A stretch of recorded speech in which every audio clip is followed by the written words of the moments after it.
Hello everyone, very good morning. This side Shishir, welcome to my YouTube channel Shishir ki Pathshala. और आशा करता हूँ आप सभी काफ़ी अच्छे होंगे। तो बहुत सारे लोगों के डाउट्स आ रहे थे और बहुत दिन बाद वीडियो मैं बना रहा हूँ ये, जो कि एमसीडी का नोटिफिकेशन अभी जारी हुआ, अमेंडमेंट रूल्स, जो कि रिक्रूटमेंट्स इन अमेंडमेंट रूल्स, जो कि रिक्रूटमेंट में अमेंडमेंट कुछ हुए हैं। प्रपोजल अभी आया है, अभी ये कंफर्मेशन नहीं है, प्रस्ताव दिया गया है कि ये चेंजेस होंगे। और जहाँ तक ये प्रपोजल जब भी आता है, ये 99% कन्फर्म माना जाता है।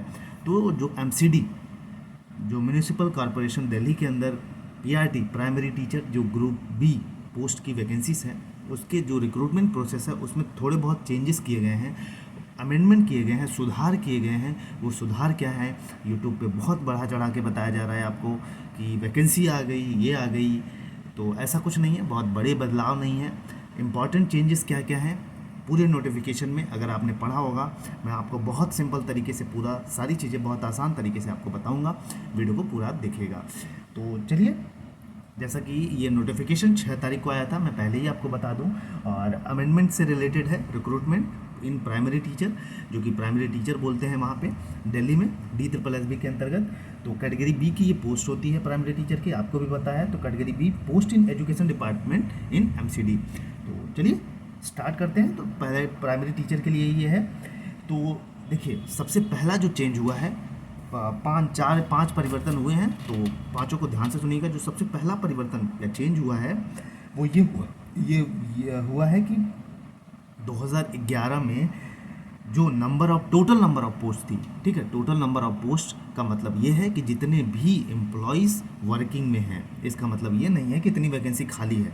2011 में जो टोटल नंबर ऑफ वैकेंसीज या टोटल नंबर ऑफ पोस्ट हैं जो एमसीडी के अंतर्गत काम कर रहे हैं, जॉब कर रहे हैं, वर्किंग हैं, वो थी 21,630। अब 2024 में कितनी टोटल नंबर ऑफ पोस्ट हो गई है? तो 2023 और 24 में हो गई है 21,823। कितना? 21,830। तो ये है टोटल नंबर ऑफ पोस्ट। 2011 में कितना था? 21,630। और 2023-24 में ये बढ़ के हो गया है 21,823। ये टोटल नंबर ऑफ पोस्ट है। इसको लोग बढ़ा चढ़ा के बोल रहे हैं कि वैकेंसीज आ गई, ये ऐसा कुछ नहीं है। ये टोटल नंबर ऑफ पोस्ट है भैया, जो एमसीडी के अंतर्गत DSSB में कार्यरत हैं या वर्किंग हैं, जो ऑलरेडी जॉब पा चुके हैं। अब जब प्रॉपर नोटिफिकेशन आएगा उसमें पता चलेगा कि कितनी नंबर ऑफ वैकेंसीज वहाँ पे खाली है। या तो आप RTI लगा लीजिए, वहाँ पे आपको इन्फॉर्मेशन मिल जाएगी। ये चीज़ हो गई पहला परिवर्तन। दूसरा जो बहुत बड़ा चेंजेस हुआ है वो हुआ है आपका स्केल पे के लेके, ठीक है, CPC को लेके जो कमीशन पे लेवल होता है उसका परिवर्तन हुआ है। पहले क्या था, ये 6th पे कमीशन के अनुसार जो आपकी पेमेंट आती थी, जो सैलरी आती थी, वो आती थी जो ऑलरेडी वर्किंग हैं DSSB में, वो 4200 ग्रेड पे था।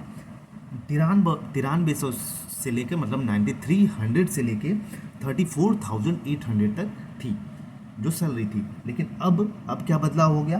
अब ये हो गया भैया 7th पे CPC के अनुसार सैलरी अब मिलेगी।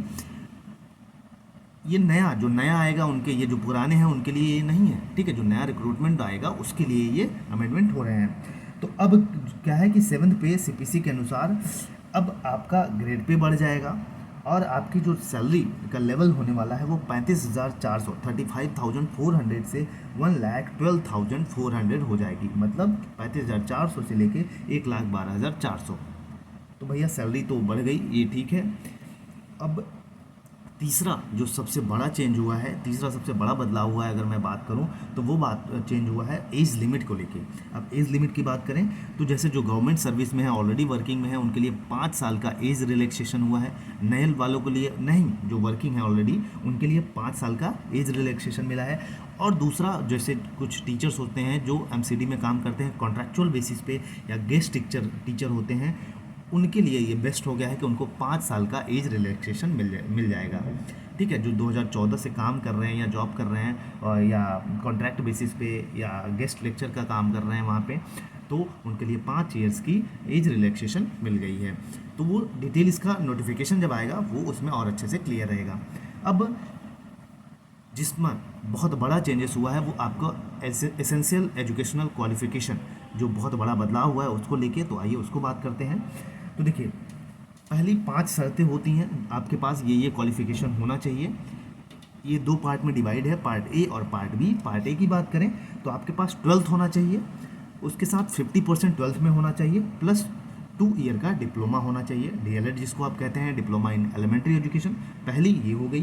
दूसरी की बात करें तो 12th में 45% होना चाहिए विथ 2 साल का डीएलएड आपके होना चाहिए एनसीटी के गाइडलाइंस के अंतर्गत। ठीक है, जो एनसीटी है उसके अंतर्गत आपका 12th में 45% होना चाहिए, एनसीटी नॉर्म्स के अंतर्गत। ये हो गई। अब तीसरा शर्त क्या है कि भैया 12वीं में आपका 50%, क्लास 12th में आपके 50% होनी चाहिए, और आप या तो 4 ईयर का जो बीएलएड होता है आपने वो किया हो, तब आप एलिजिबल हो। उसके बाद चौथी कंडीशन ये है कि आपने 12th में 50% मार्क्स सिक्योर किया है, वहीं या तो आपने 2 ईयर का डिप्लोमा इन स्पेशल एजुकेशन, ठीक है, जो स्पेशल एजुकेशन होता है डिप्लोमा में, आपने वो किया है तो आप एलिजिबल हो।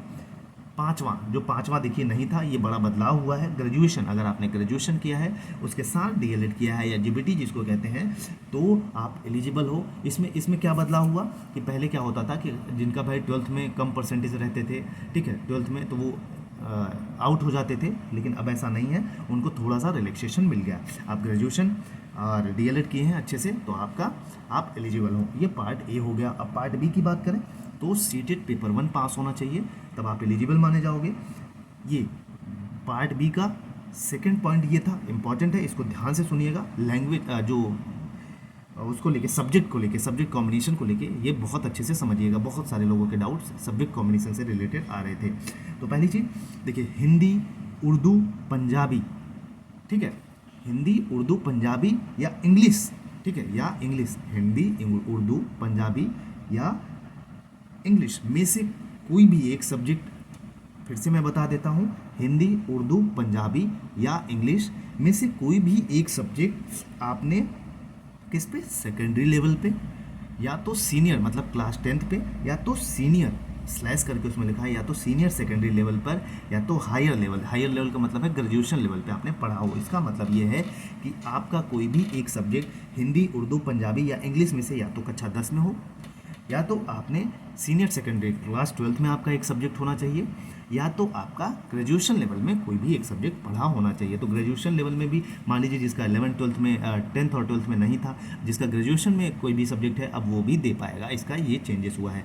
तो आई होप सो कि आपका सब्जेक्ट जो चेंजेस हैं वो कॉम्बिनेशन से रिलेटेड जो अमेंडमेंट्स हुए हैं वो आपको काफ़ी अच्छे तरीके से समझ में आ गए होंगे। अब लास्ट बट नॉट लीस्ट बात कर लेते हैं जो क्वालिफाइंग मार्क्स को लेके है, उसको रिलैक्सेशन मिला है।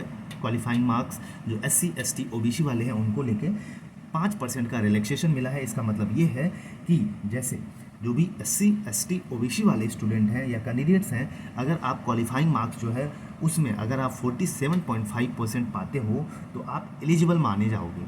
5% का रिलैक्सेशन मिल गया आपको, ठीक है। और यूँ बाकियों से तो आप 5% कम भी मार्क्स पाते हो तो भी आप एलिजिबल हो जाओगे आप, क्योंकि आपको 5% का रिलैक्सेशन मिल जाएगा, ठीक। क्वालिफाइंग मार्क्स में ये बड़ा अमेंडमेंट था।